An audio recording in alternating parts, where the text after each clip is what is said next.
of course, what are we calling this? Constantine Quarantine News.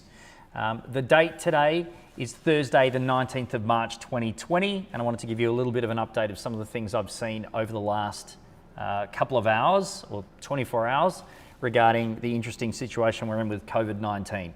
So, first things first, let's talk about some of the things that are annoying people. One of the first things that's annoying people, brands, stop emailing us all your stupid internal processes. There's a thing in PR called the paradox of transparency. What it generally means is if there's something wrong, tell us about it so that we don't fear the worst. Oh, by the way, this box here is a chat box just there, so feel free to chat, and I'll read out some of your chats there. Craig Ondaatje MP. Hello, Craig. Thanks for the thumbs up. There's a thing in PR called the paradox of transparency. If there's something wrong in your brand, you tell us about it so that we don't assume the worst. However, for most brands, we are aware that things are wrong, but we don't need to know that your CEO is at home frantically washing her hands. We really don't care. Email us only if three things happen. Only if it affects us as customers, it affects us customers potentially in the future, or it might have recently affected us and now, you're apologizing. Otherwise, stop. We will name and shame. And guess what? We're going to name and shame starting right now. So the first people are our friends, not so much friends. Here we go, Sitecore. Sitecore sent us an email saying, Dear Constantine, as our world and our communities deal with blah, blah, blah, blah, blah, and they go through their restrictions on all business travel that they've had internally, restrictions on their internal company events, their remote work protocols, and they've enhanced their office hygiene product. Now, Sitecore is basically a CMS product. It is a bit of software. They don't deliver anything. They don't have anything to do with anything. This does not affect me in any way, and yet I've had to sit here and read this stupid email from Mark Frost, their CEO. So my response was, hey Mark, stop spamming me with this self-centered shit. Thank you, Sitecore, for nothing. However, Mecca, wonderful. From us to you. What a week it's been. Upbeat tone. We will make shopping on mecca.com.au easy. Free standard shipping on all online orders. We are ready, willing, and waiting to help. Live chat is up and running on their website. Fantastic. And they've got a call center. By the way, they know everything there is to know, considering they've all worked in store. Great. We'll provide you with extra service in-store whilst mindful of current circumstances, a new no-touch service. And we'll continue to prioritise the health and safety of customers and teams. And by the way, we know it's difficult for you to get to stores, so we're working on and developing new ways to bring Mecca into your homes and hands. Well done, Mecca. Really, really, really well done. This is the type of thing that we want from all sorts of businesses. Right. So that's that then. Let's go over to something else I wanted to talk about, which is apparently the internet is struggling under, here we go. Apparently the internet is struggling under the strain of the people working from home. And ironically enough, the internet is struggling to actually show this particular page. Take my word for it. The NBN is so bad that the internet is struggling, and it seems as though news.com.au is equally on the NBN. Something else that's really good, and I implore you see it, is this wonderful video that's going around, facts about COVID-19, that is from a friend of mine who is the head of infectious diseases at Austin Health. Pat, well done on this great video, facts about COVID-19. I'll put the link in later on, but it's a really great video. It goes for 21 minutes and he covers all sorts of topics, namely symptoms of, there we go. Where's the, here we go. Here's his table of contents. What is it? How's it spread? How contagious? What are the symptoms? How severe? And what can we do? So well done, Pat. I will share that video with everyone in the links later on, or message me. Now let's go through some of the papers, shall we? The Financial Review is showing that the RBA has cut rates to a historic low, the first time ever that they have cut rates outside of a normal monthly RBA cycle, which is really interesting and clearly very concerning. RBA have cut rates to 0.25%, and there's also $90 billion in funding for SMEs.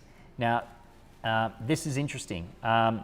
basically what this is saying is that the bank is saying that they would buy government bonds of varying years to ensure the yield on 3-year bonds, regarded as a base cost for borrowing for corporates and government, stayed low at around 0.25%. In other words, the RBA is going out there to ensure that there is enough money out there in the economy, and they're going to print more money so that there is a special funding facility for commercial banks, so that commercial banks can lend to small businesses, which is similar to an initiative announced by the by the Royal Bank of England last week. Now, one of the things that's interesting and maybe concerning about this is, although this sounds like a fantastic initiative, the question is who will be able to borrow of small businesses? Are they small businesses that are already able to borrow? And as we know, small business lending has plateaued in Australia over the last close to 20 years. And secondly, or are they new businesses? Given that, are their businesses likely to want to borrow to cover costs, which is unlikely that a bank would lend to them in this circumstance or in any circumstance, versus businesses that have some sort of net tangible asset backing or ability to actually, or willingness to grow. That's particularly concerning. And as a small business ourselves, and as people who work with small businesses, given we have over 250 partners here at Penso that we work with on a day-to-day basis, we want to see our partners survive through this. We want to see a lot more details from that.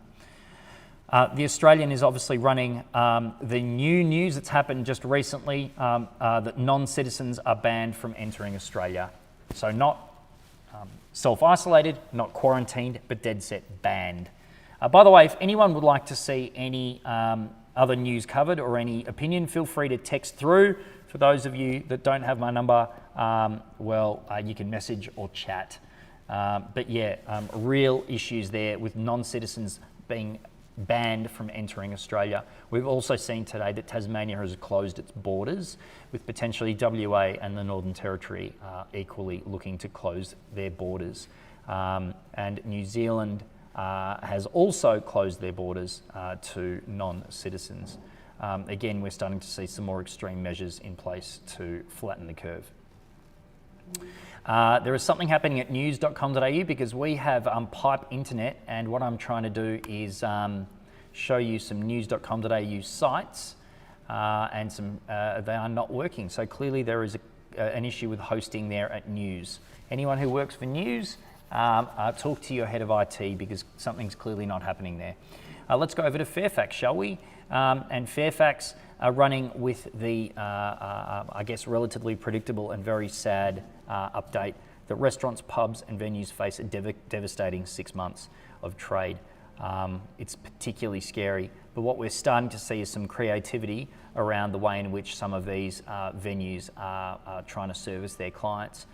One of the cool things that we've seen in an email I've just received now was from Estelle, and the email more or less read, by the way, if you'd like to have dinner at home, duck legs, Great Ocean Road, confit duck legs, lentils, grains, figs and beetroot, which sounds absolutely delicious, $40, and that serves 2 people. So if you want to have dinner from one of the best restaurants in Melbourne, they're already starting to get creative. And we've also seen places like Destasio Città also offer pickups and takeaways, and things like picnics in the park across the road from the restaurant. So well done to some of these businesses for being creative. If anyone needs any help on their digital channels, goes to market, ways in which they can actually use digital to sell more, feel free to give us a call. That's what we do, and we're more than happy to help anyone in this time of crisis. What we've seen from the Wall Street Journal is the headline, "Stocks and currencies slide as cash shortage worsens." And again, one of the key issues in any crisis is liquidity. In this context, we've actually got a kind of a perverse issue where people have got cash. The problem is, what is there to spend it on?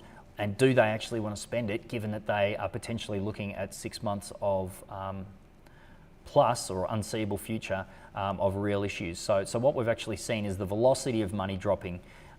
So it's not so much that people don't have money, it's that they're not spending it. And that goes back to, again, Milton Friedman's velocity theory of money. And you can Google that if you want to know anything more about that. The Economist is running with the headline about how COVID-19 is interrupting children's education. Almost 1 billion children have seen their schools closed. Again, Online education is something we see is booming in this period, and the idea of physical availability of education and the idea of expanding online education and continuous education is something that we can see being particularly vital, because the last thing we need is for our children to regress during this period. Our friends at LSN Global, of course, the Future Laboratory, are running at this idea of COVID-19 sparking recession fears among millennials, and what we're also seeing is the idea of subscription services at home, and edible entertainment, as they're calling it, which is a really interesting idea that people are bringing together entertainment and food to actually curate experiences for people at home who are under some sort of quarantine or isolation. Some other things that are outside, specifically outside the news, Facebook is running a small business grants program, and they're offering $100 million in cash grants and ad credits for up to 30,000 eligible small businesses in over 30 countries. As they're saying, we'll share more details as they come available. This is really crucial, and thank you and well done to Facebook for running this particular initiative. What we're also seeing, here we go. Oh, we've got it. Have we got it? Yes. Telstra boss recommends rationing internet use as network strains under increased load. That comes from B&T. The NBN is an absolute rubbish thing, but I guess it's also analogous to solar panels. Energy contribution from the grids from solar has to be throttled back in most instances because the local networks can't cope. And as we're seeing this decentralisation of work, we're seeing the same thing happen with the NBN. The NBN and the government decided to be arrogant. They decided to be a monopoly provider. They decided to set up one set of pipes, and now everyone's on the same thing, trying to work from home, and the whole thing's not working. What a folly. The other thing that's interesting that we've seen here is that the AFR have published an opinion piece by Yanis Varoufakis. Europe is unprepared for the coming recession. Companies and households are facing insolvency, not illiquidity. To arrest the crisis, governments go all in with a stupendous fiscal expansion. It's actually relatively predictable from Varoufakis. But this is a man of criminal ineptitude. I must admit, there is part of me that admires the kind of bold, bolshy, snake oil salesman vibe about Varoufakis. Someone with no discernible talent, someone who has what we might call an empathy bypass. He doesn't really have the ability to look someone in the eye and be honest with them. But I'm kind of disgusted by those sort of people, but I'm equally kind of impressed. Like, I wish I had that confidence to be able to sell something as bad as what he's selling. But it's not him that I blame necessarily. It's the people that voted him in. It's the people that gave him jobs. And in this instance, it's the editors of the Financial Review that thought that publishing anything by Yanis Varoufakis would be of any wisdom or common sense. Shame to you, the Australian Financial Review, for running this stupid editorial by Yanis Varoufakis. If you want something to read, don't read Yanis Varoufakis. Read this fantastic book called The Last Bluff, by two journalists, Greek journalists, Victoria Dendrinou and Eleni Varvitsiotti. An absolutely brilliant book that I read just recently in the last couple of months. It reads like a political thriller, and in it you see the absolute criminal ineptitude and stupidity and arrogance of Yanis Varoufakis and Alexis Tsipras. Now, something particularly grim that happened today was Meyer Holdings dropped 44%. Meyer is now a $78 million company. And there are all sorts of rumours circulating around Meyer in the business community. I won't spread any of those except to say that Meyer is now at 9.5 cents a share at $78 million and looks perilously bad. If you look at that drop today, Meyer has dropped 44%, and in the last 6 months you can see Meyer has actually dropped in value close to 85%. So particularly grim there, as you can see. Finally, some more information is that the Victoria emergency.vic.gov.au have actually incorporated some advice on communicable disease on their website. So those of you that were familiar with that website, given the recent fires in Australia and in Victoria, they've now updated that to reflect the COVID-19 crisis. I think that basically wraps it up for the moment. What I would strongly recommend is having a look at this excellent video by Pat, and otherwise, let me know if there's anything you'd like me to cover, talk about, or not talk about. I was hoping to do some more upbeat stuff. There is some good news out and about, but otherwise, guys, wash your hands, stay at home, take care of yourselves, and if you're in business, actually, sorry, there is one more thing. Actually, no, I'll talk about it tomorrow. Some tips for small businesses on how to cut costs and how to stay solvent through this horrendous time. So to everyone, good luck. Be safe, wash your hands, and stay out of trouble. Cheers, everyone. Thanks.